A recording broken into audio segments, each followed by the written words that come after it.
ये जो जमात जैसे जो ये जमात इस्लामी जैसे इनको इलेक्शन में लड़ने नहीं देना चाहिए, क्या बात है? आप आज क्यों जाग गए ना एलजी साहब? ऐसा कौन सा कानून है जो आप इनके खिलाफ इस्तेमाल कर सकते हो? ये आजाद उम्मीदवार के तौर पे उठे हैं। क्या अब आप आजाद उम्मीदवार के तौर पे उठने नहीं दोगे? ऑर्गेनाइजेशन पे तो बैन लगा हुआ है। ये ऑर्गेनाइजेशन के नाम पे तो इलेक्शन के मैदान में उतरे नहीं है ये। और तो और ठीक है ना। अगर आप वैसे भी 8 अक्टूबर के बाद यहाँ कोई कानून बनाने का इख्तियार जो है एलजी साहब के पास नहीं होगा। यहाँ लोगों की अपनी चुनी हुई सरकार होगी, वो तय करेंगे ना कौन लड़ेगा कौन नहीं लड़ेगा। हमें शिकायत हमें करनी चाहिए। मैदान में हमारे खिलाफ उतरे हैं, वोट हमारे खिलाफ लेने की कोशिश कर रहे हैं, हम इस तरह की मांग नहीं कर रहे हैं, तो एलजी साहब क्यों कर रहे हैं? अब उनको क्या परेशानी है? उमर साहब अभी जो सूरत हाल हम देख रहे हैं, जैसे कि इंजीनियर रशीद है, वो कह रहे हैं कि मैं लिख के दूंगा उमर साहब नहीं जीतेंगे।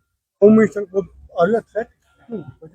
अब इंजीनियर रशीद साहब जरा पहले जो आज उन्होंने एबीपी के जरिए इंटरव्यू दिया है उसका जवाब दें। इंजीनियर रशीद साहब ने खुले अल्फाजों में ये कहा है कि आज अगर 8 अक्टूबर के बाद बीजेपी को नुमाइंदों की जरूरत पड़ी, एमएलए की जरूरत पड़ी, तो बीजेपी के लिए इंजीनियर रशीद साहब के दरवाजे खुले हैं।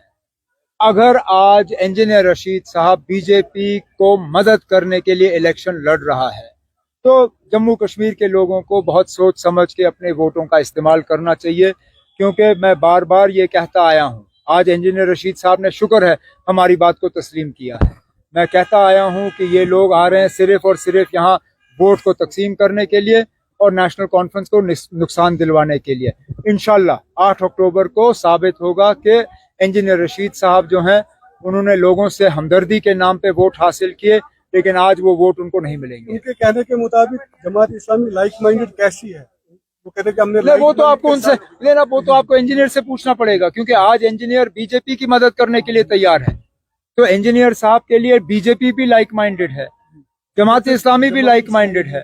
अब ये तो सिर्फ इंजीनियर ही समझा सकता है ना। अब मैं तो उनकी सियासत आज तक समझ नहीं पाया, आप समझ सकते हैं तो अच्छी बात है।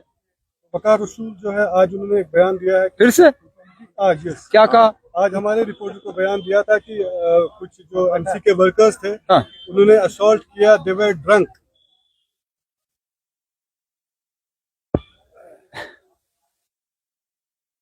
अब फ्रस्ट्रेशन में लोग बहुत कुछ कह जाते हैं। वकार रसूल साहब कुछ ज्यादा ही फ्रस्ट्रेट हो गए हैं।